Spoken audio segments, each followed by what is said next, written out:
Saudações alunos, eu sou o professor Alberto Veras e o tema da nossa aula de hoje são as disposições testamentárias em geral.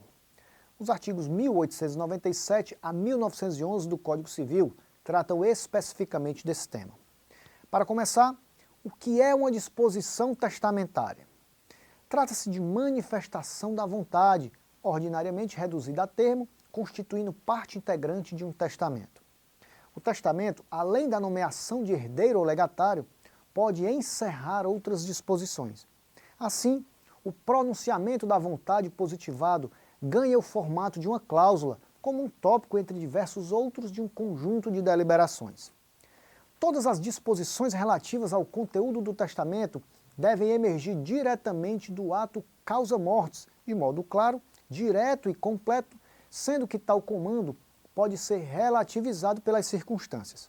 A herança ou legado deve ser atribuída a determinada pessoa ou pessoas diretamente, não sendo possível concedê-la a gerações inexistentes, salvo nas hipóteses especiais de nascituro, prole eventual de pessoas certas, pessoa jurídica em formação, fideicomisso e instituição condicional. Dessa maneira, as disposições testamentárias só podem beneficiar pessoas naturais ou jurídicas, admitidas exceções. As disposições testamentárias não podem ser estabelecidas em favor de coisas ou animais, salvo indiretamente, como deixar determinado legado a uma pessoa com o encargo de cuidar do seu cão ou do seu túmulo. Outra regra relativa ao conteúdo do testamento prevê que a nomeação de herdeiro ou legatário pode se fazer pura e simplesmente sob condição para certo fim ou modo, ou por certo motivo.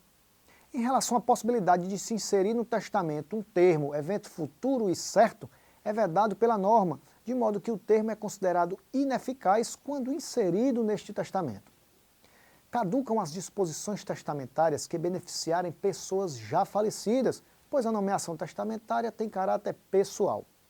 São nulas as disposições testamentárias em favor de pessoas não legitimadas a suceder, ainda quando simuladas sob a forma de contrato oneroso, ou feitas mediante interposta pessoa.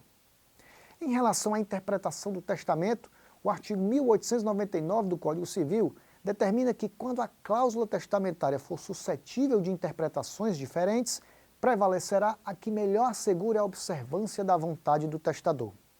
O artigo 1900 da norma traz casos de nulidade absoluta de determinadas disposições, relativas, por exemplo, disposição testamentária que se refira à pessoa incerta, cuja identidade não se possa averiguar, ou quando atribuir a determinação de sua identidade a terceiro. Em contraste, o artigo 1901 é a norma permissiva a respeito de disposições testamentárias. De início, é válida a disposição em favor de pessoa incerta que deva ser determinada por terceiro, dentre duas ou mais pessoas mencionadas pelo testador, ou pertencentes a uma família ou a um corpo coletivo, ou a um estabelecimento por ele designado.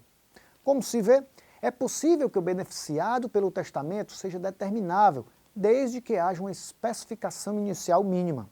A disposição geral em favor dos pobres, dos estabelecimentos de caridade ou dos de assistência pública será entendida como relativa aos pobres do lugar do domicílio do testador ao tempo da sua morte ou dos estabelecimentos ali situados.